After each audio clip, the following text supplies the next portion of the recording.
यून संजय एक दूसरे के सामने बैठे हुए थे कि तभी अचानक से संजय बोमा बोलता है। बोमा संजय के मुंह से यह सुन यून उसे घूरते हुए देखती है तो अगले ही पल संजय मुस्कुराते चेहरे के साथ बोलता है, तुम्हारा नाम है ही इतना अजीब और भला मैं क्या बोलूं। यून संजय की यह बात सुन बिल्कुल भी नाराज नहीं होती और वो मुस्कुरा देती है। दूसरी तरफ हॉन्यूल अपने घर के लिए निकला था कि तभी अचानक से रास्ते में उसकी मुलाकात सेजल से हो जाती है। सेजल उसका रास्ता रोक रही थी। यह देख हॉन्यूल उससे सवाल करता है तो अगले ही पल सेजल हॉन्यूल से अपने गलती की माफ़ी मांगती है। ये वही गलती था जिसमें सेजल ने हॉन्यूल के पेरेंट्स को लेके बोली थी। सेजल की यह बात सुन हॉन्यूल ज़्यादा कुछ नहीं बोलता और तुरंत से उसका मोबाइल मांगता है। बिना कोई देरी किए सेजल मोबाइल भी देती है, जिस पे हॉन्यूल अपना फ़ोन नंबर दे वापस से उसे सेजल को थमाते हुए बोलता है, अगली बार मुझसे कुछ बात करना हो तो डायरेक्ट कॉल या मैसेज कर लेना। यह बोल बिना कोई देरी किए हॉन्यूल वहाँ से चला जाता है। हॉन्यूल की यह हरकत देख सेजल थोड़ा गुस्से में अपना पैर को पटकते हुए बोलती है, ये लड़का कुछ ज़्यादा ही तेज बनने की कोशिश कर रहा है। और बिना कोई देरी किए हॉन्यूल का नंबर शैतान हॉन्यूल के नाम से अपने मोबाइल में सेव कर लेती है। दूसरे दिन अभी क्लासरूम में यून अपना क्लास ले रही थी। वहीं पीछे बैठे बच्चों को ब्लैक बोर्ड पे देखने में दिक्कत हो रही थी। इसके पीछे की वजह संजय का दिया वो बड़ा सा गमला था जो कि अभी यून के ही क्लास में रखा था। वो गमला इतना बड़ा था कि उसकी वजह से पीछे बैठे बच्चों को ब्लैक बोर्ड पर देखने में दिक्कत हो रही थी। इसकी कंप्लेन कुछ बच्चे यून से करते हैं। यून जो पहले ही उस गमले के ऊपर संजय का नाम देख के काफ़ी ज़्यादा इरिटेट हो गई थी, उसके लिए यह एक अच्छा मौका था। बिना कोई देरी किए वो दूसरे क्लास टीचर्स की मदद लेते हुए अगले ही पल उस गमले को अपनी क्लास से बाहर निकलवा थोड़ी देर बाद उसे स्कूल के गेट से बाहर निकलवाने लगती है। वहीं दूसरी तरफ संजय का मूड आज कुछ ज़्यादा ही अच्छा था। वो भी अपनी गाड़ी को ड्राइव करते हुए खुद में गुनगुनाए जा रहा था कि तभी अचानक से उसकी नज़र स्कूल से निकल रहे टीचर्स पे जाती है, जो उसका दिया गमला ही अभी 4-5 लोग एक साथ मिलकर उठा के बाहर निकाल रहे थे।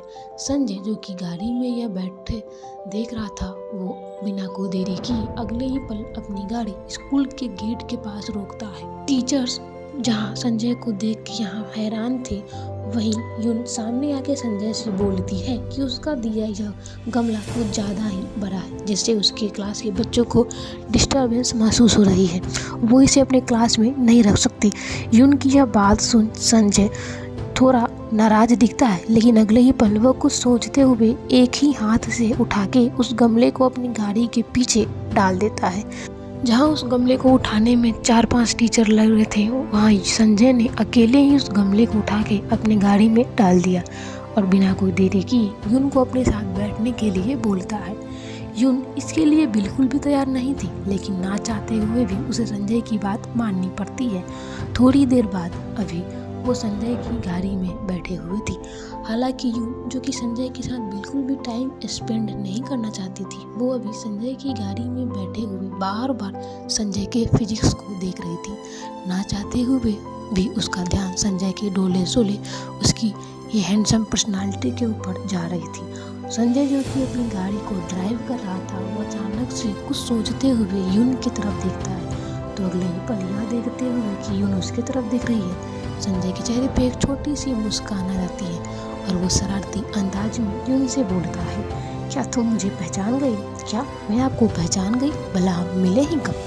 ये इंसान क्या बोल रहा है? संजय की यह बातें सुन यून चौंकते हुए जवाब देती है और अगले ही पल खुद में सोचने लगती है, क्या वो संजय से पहले मिली थी? नहीं, उसका नाता अंडरवर्ल्ड से बिल्कुल नहीं था।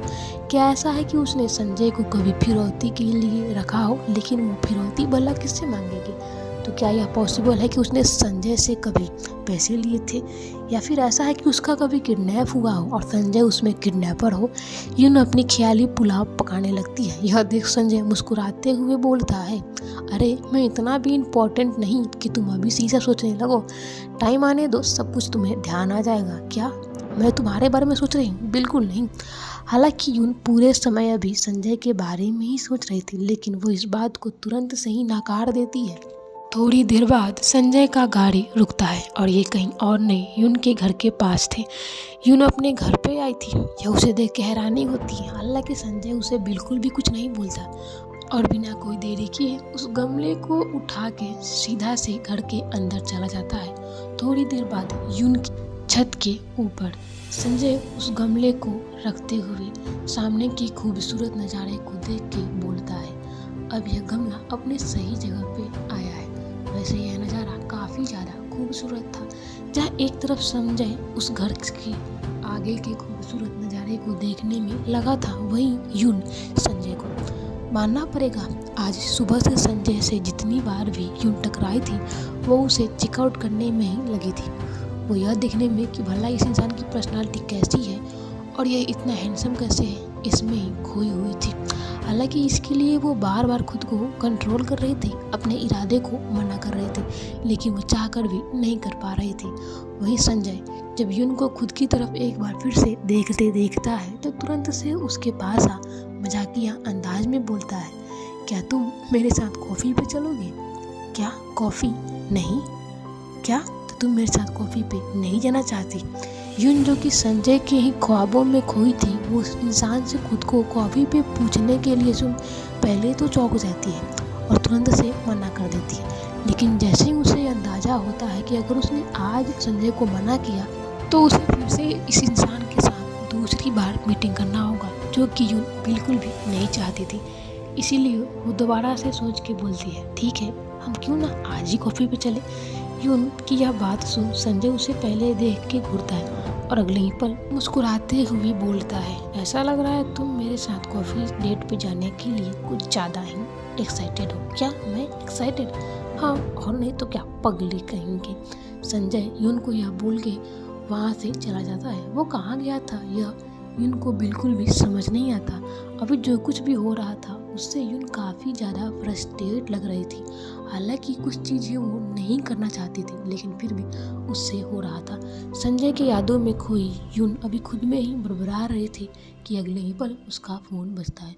फ़ोन के स्क्रीन पे शो हो रहे नाम को बिना देखे ही यून उससे उठा के बोलती है, हेलो, कौन बोल रहा है?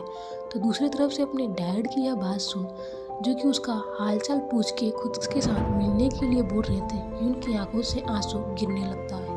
ऐसा लग रहा था उसके डैड के साथ उसकी यादें बिल्कुल भी ठीक नहीं थी और जिसके बाद यून उस फोन कॉल को समाप्त कर देती है। थोड़ी देर बाद अभी संजय अपने हाथ में कॉफ़ी लिए सामने से आया था कि तभी उसकी नज़र यून पे जाती है। यून की आंखों में आंसू देख पहले तो संजय को थोड़ा गुस्सा आता है, पर अगले ही पल खुद को वो थोड़ा शांत करते हुए बोलता है, तुम रो रही हो, भला क्यों, क्या हुआ? यून बिल्कुल भी संजय के बातों का जवाब नहीं देती।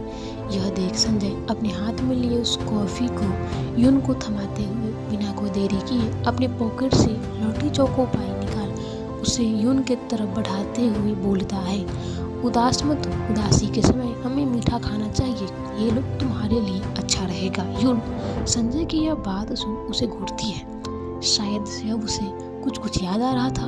यह डायलॉग उसने आज पहली बार नहीं सुने थे।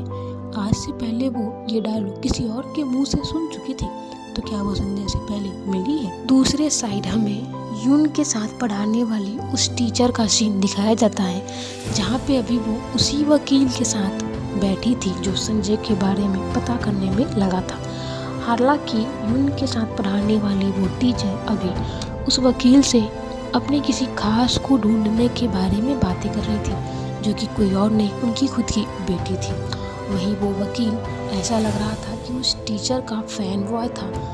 हालांकि हमें अभी यह जानकारी मिली कि वो टीचर बल्कि एक नॉर्मल टीचर दिखने में लग रही थी। वो अपने ज़माने में एक अच्छी खासी सेलिब्रिटी औहदा के साथ ज़िंदगी जी थी, जिनकी बेटी किसी कारणवश उनसे दूर हो गई थी। इसीलिए अभी वो उसके बारे में उस वकील को ढूंढने के लिए बोलती है, और अगर वो उसके बारे में पता नहीं लगा पाया तो वो उसको अपने फ़ैन क्लब के एडमिन से हटाने की बातें करती है, जिससे जान वकील काफ़ी ज़्यादा घबरा जाता है। वहीं सीन शिफ्ट होता है पुलिस स्टेशन के पास, जहाँ पे अभी संजय को एक केस के सिलसिले में बुलाया गया था। संजय पुलिस वालों के साथ बिल्कुल चिल तरीके से बात कर उन्हें अपने ही बात में फंसाते हुए अगले ही पल उन्हें लौटी चोको पाई खाने के लिए देकर वहाँ से निकल जाता है। यून जो कि अभी लाइब्रेरी से वापस आ रही थी, वो पुलिस स्टेशन के गेट के बाहर संजय को यूं अपने साथियों के साथ मजे से टोफू खाते देख थोड़ा चौंक जाती है। ये इंसान भला इतना बड़ा खवक्कर कैसे है, कभी भी कुछ भी खाते रहता है। यूं संजय को देखकर छिपते छिपाते बहुत मुश्किल से वहाँ से भागती है। यून को दरअसल एक एक्स्ट्रा एक्टिविटी जो क्लास में दूसरे टीचर ले रहे थे वो उन्होंने यून को दे दिया था, क्योंकि वो एक्टिविटी वो ज़्यादा काम होने की वजह से नहीं कर पा रहे थे। वहीं उस एक्टिविटी के दौरान क्लास के सभी बच्चे काफ़ी ज़्यादा बोरिंग महसूस करते हैं। कुछ बच्चे यून को उन्हें आउटसाइड जाके इस प्रोजेक्ट के बारे में दिखाने के लिए बोलते हैं, जिससे यून बिल्कुल मना कर देती है। यह देख बच्चे यून को ही ताना मारने लगते हैं कि वो उनके साथ बिल्कुल भी नहीं दे रही है, वो बल्कि अपना ड्यूटी निभा रही है। यह देख तुरंत से यून थोड़ा अपने आप को ठीक करते हुए उन बच्चों से बोलती है कि ऐसा बिल्कुल भी नहीं है, वो उनके साथ जो भी बेहतर उनके फ्यूचर के लिए होगा वो करेगी। वो उन्हें किसी सोलर प्रोजेक्ट को दिखाने जरूर लेके जाएगी।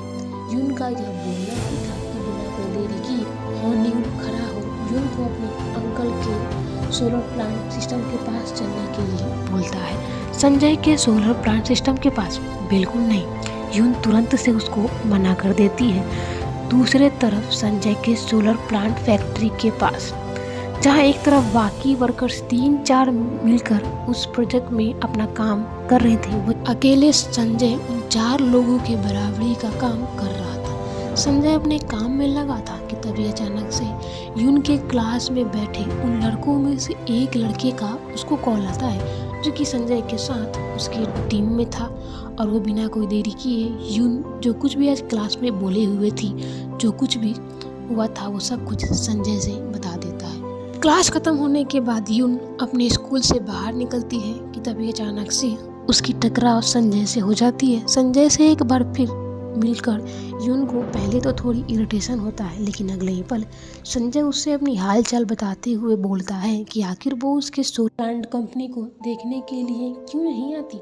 तो यून यह बोलते हुए कि नहीं, वो कोई दूसरा देख लेंगे, संजय तुरंत से उसे मना करके बोलता है कि उसके स्कूल के पास में उसका ही सोलर प्रोजेक्ट सबसे पास है, अगर वो चाहे तो वो उसे दिखा सकती है। हालांकि यून इसके लिए तैयार नहीं थे। यह देख संजय यून से बोलता है कि यह उसके लिए एक बहुत अच्छी चीज़ है, जिसमें वो अपने भतीजे को यह दिखा सकता है कि उसका अंकल उसके लिए कितनी मेहनत कर रहा है, उसका अंकल उसके लिए कितनी बड़ी कंपनी खड़ा करने में लगा है। संजय की यह बात सुन यून थोड़ी इमोशनल हो जाती है, लेकिन अगले ही पल इस शर्त के साथ कि वो अकेले नहीं जाएगी, उसके साथ हॉर्न्यूल भी जाएगा, यून संजय को हाँ करती है।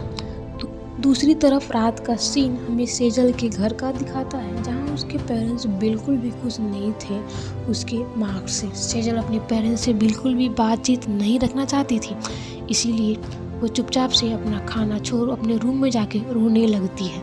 वहीं हॉर्न्यूल के अंकल आज हॉर्न्यूल को बताते हैं कि कल उन्हें उसके साथ उनकी कंपनी में चलना है। हॉर्न्यूल इसको सुन के काफ़ी ज़्यादा कंफ्यूज होता है और वो अपने अंकल को यह बताता है कि उनकी मैम यून, जो कि अभी उनका क्लास ले रही है, वो बिल्कुल भी उनका साथ नहीं देती, क्योंकि वो अपने दूसरे स्कूल सियोल जाने वाली है। क्या सियोल? हॉर्न्यूल से यह सुन के संजय को काफ़ी ज़्यादा बुरा लगता है और उसके चेहरे पर उदासी साफ साफ देखी जा सकती थी। दूसरी सुबह आज हॉर्न्यूल और उसके अंकल के साथ यून को पावर प्लांट कंपनी में जाना था। जब वो अपने घर से बाहर निकलती है तो उसकी नज़र संजय के ऊपर जाती है, जो अभी उसके गेट के पास ही खड़ा था। संजय को यूँ देख यून उससे हॉर्न्यूल के बारे में बोलती है, जिसके बारे में सुन तुरंत से हॉर्न्यूल गाड़ी से बाहर निकल यून को गुड मॉर्निंग करता है। थोड़ी देर बाद वो तीनों गाड़ी में बैठे हुए थे। गाड़ी में काफ़ी ज़्यादा सन्नाटा था कि अगले ही पल हॉर्न्यूल का फ़ोन बजता है। यह फ़ोन किसी और का नहीं, सेजल का था। सेजल से यह सुनते हुए कि वो उसकी वजह से यह अपना घर छोड़ के जा रही है, हॉर्न्यूल परेशान हो जाता है और बिना कोई देरी किए अपने अंकल को गाड़ी रोकने के लिए बोलता है। हॉर्न्यूल का यह बिहेवियर यून और संजय दोनों को काफ़ी अजीब लगता है, जहाँ एक तरफ यून संजय को इस बारे में डांटती है कि उसने अपने भतीजे को यूँ जाने से नहीं रोका। वहीं संजय यून को यह बोलते हुए कि अब वो बड़ा हो गया है, उसे खुद का फैसला लेने आना चाहिए, गाड़ी को स्टार्ट कर देता है। वहीं हॉन्यूल भागते भागते सेजल के पास जाती है, जो उससे काफ़ी ज़्यादा नाराज़ हुए यह बताती है कि उसके फर्स्ट आने की वजह से वो सेकेंड आई, जिस वजह से उसकी फैमिली वालों ने कल उसके साथ बहुत बुरा बर्ताव किया, जिसके बाद वो अब यह घर छोड़ के जा रही है। यून संजय के साथ वैसे तो बिल्कुल भी टाइम नहीं बिताना चाहती थी, लेकिन ना चाहते हुए भी उसे संजय के साथ खाने पे जाना पड़ता है। जहाँ जाते हुए वो दोनों इधर उधर की थोड़ी बातें करते हैं, जहाँ यून को संजय के बारे में ज़्यादा कुछ पता चलता है कि यह इंसान उसके सोच से ज़्यादा खतरनाक है और उसने कई सारे गलत काम किए हुए हैं। यून ने संजय से पुलिस स्टेशन वाली बात भी पूछी, जहाँ यून को वैसे तो संजय ने कुछ और बताया, लेकिन यून ने खुद में ही कुछ और समझ लिया। थोड़ी देर बाद वो दोनों एक पार्क में बैठे थे। हालांकि थोड़ी देर पहले उन लोगों ने चिकन कबाब खाया था, जिसकी एलर्जी साफ साफ संजय के चेहरे पे देखी जा सकती थी। जब यून उससे यह सवाल पूछती है कि जब उसे एलर्जी है तो वो उसके साथ क्यों खाने बैठा, तो संजय यह बोलते हुए कि वो उसको अकेला खाते नहीं छोड़ सकता था, क्योंकि वो जानता था कि वो उसके बिना यहाँ पे खाना नहीं खाई। संजय की यह बात सुन यून के चेहरे पर छोटी सी मुस्कान आ जाती है और वो बिना कोई देरी की ऑइंटमेंट लेकर संजय के चेहरे पे लगाने जाती है। हालांकि यून की यह हरकत अचानक से थी, लेकिन उसके किए गई इस हरकत की वजह से संजय के अंदर बेचैनी बढ़ जाती है। खुद को एक लड़की के हाथों छुए जाने से पता नहीं क्यों उसे खुद में कुछ ज़्यादा ही घबराहट होती है। यह देख ज़्यादा कुछ ना सोचते हुए वो तुरंत से यून से दूर होके फालतू की कामें करने लगता है, जिससे वो डिस्ट्रैक्ट हो सके। तभी अचानक से संजय का फ़ोन बजता है और यह फ़ोन उसके भतीजे हॉन्यूल का था, जो कि वो सेजल के साथ है। क्योंकि सेजल अपना घर छोड़ के जाना चाहती है, तो वो उसे संभलने में मदद कर रहा है। जब यून को यह सारी बातें पता चलती है तो वो अपने पिछले जीवन में खो जाती है। सियोल से यहाँ पे आने के पीछे की यून की सबसे बड़ी वजह उसके क्लास का एक बच्चा ही था। दरअसल सियोल के जिस स्कूल में यून पढ़ा रही थी, वहाँ पे उसके काफ़ी ज़्यादा चर्चे थे। वो बच्चों के बीच में काफ़ी ज़्यादा फेमस थी, क्योंकि वो अच्छे से उन्हें पढ़ाती थी और सभी का ख्याल रखती थी। कि इसी बीच एक बच्चे के फादर को उससे थोड़ा लगाव हो गया।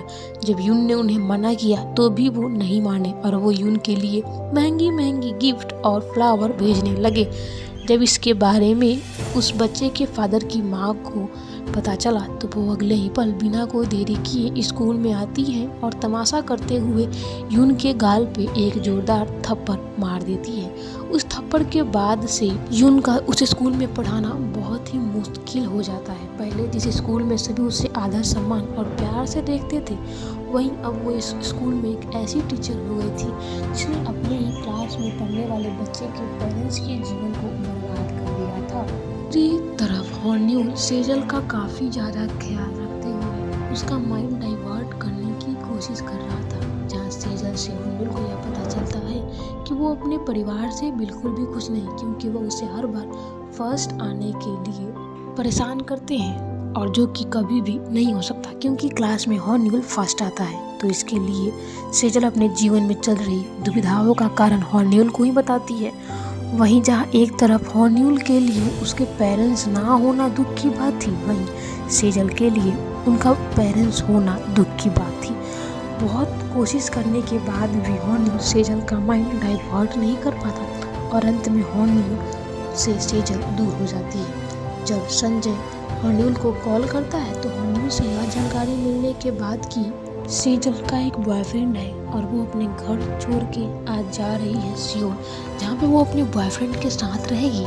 संजय परेशान हो जाता है और वो बिना कोई देरी किए यून से यह बोलते हुए कि अब वो यहाँ से अपने घर चली जाए। वो अपने भतीजे के पास जा रहा है क्योंकि उसकी दोस्त को उसकी ज़रूरत है। यून, जो कि पहले से ही यह जानती थी कि हॉन्यूल सेजल के पास गया है, वो तुरंत से संजय के इस बात को पूरे तरीके से नकार देती है, यह बोलकर कि नहीं, वो ऐसे अपने बच्चों को अकेले छोड़ के नहीं जा सकती है। ना चाहते हुए भी संजय को यून को अपने साथ लेने पड़ता है। थोड़ी देर बाद वो उस जगह पे पर पहुंचते हैं जहां हॉर्न्यूल उन्हें मिलता है। हॉर्न्यूल से यह जानने के बाद कि सेजल मेट्रो में बैठ गई है, बिना कोई देरी किए यून तेजी से दौड़ती है, लेकिन मेट्रो में यून के बैठते ही मेट्रो का दरवाज़ा बंद हो जाता है।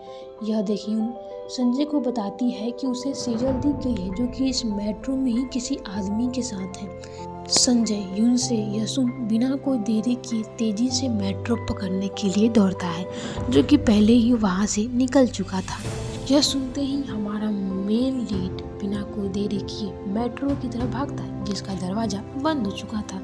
हमारा मेन लीड जो पहले ही ऐसी बहुत सारी शक्तियाँ दिखा चुका है जो नॉर्मल नहीं है, वो ज़्यादा कुछ ना सोचते हुए मेट्रो से ही रेस लगा लेता है। और यह जान के आपको काफ़ी ज़्यादा हैरानी होगी कि संजय के स्पीड के सामने मेट्रो की स्पीड भी कम हो जाती है।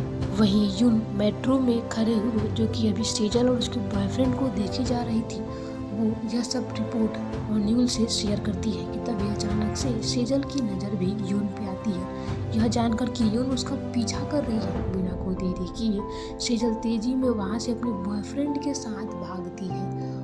वहीं यून सेजल को यूं भागते देख उसका पीछा करती है, पर इतनी भीड़ भाड़ होने की वजह से अगले ही पल उसका बैलेंस बिगड़ता है और वो लड़खड़ा के गिरने वाली होती है कि तभी अचानक हमारा हीरो, जो कि संजय कुछ ज़्यादा ही पावरफुल और ऐसे अविश्वसनीय कार्य करने वाला था, वो वहाँ से तेजी में आता है और बिना कोई देरी किए हमारी हीरोइन यून को पकड़ लेता है। ये सीन काफ़ी ज़्यादा फिल्मी और थोड़ा रोमांटिक हो जाता है कि अगले ही पल यून, जो कि अभी संजय की बाहों में गिरी हुई थी, उसका दिमाग की बत्ती जलती है और उसे ऐसा फील होता है कि यह सारे सीन उसके साथ पहले भी हो चुकी है और कहीं ना कहीं उसकी पिछली याददाश्त, जो कुछ भी वो भूल गई थी, वो उसे याद आने लगता है कि आज से पहले वो संजय से मिली है और संजय ने ठीक ऐसे ही उसको एक बार बचाया था। क्या संजय और यून के जीवन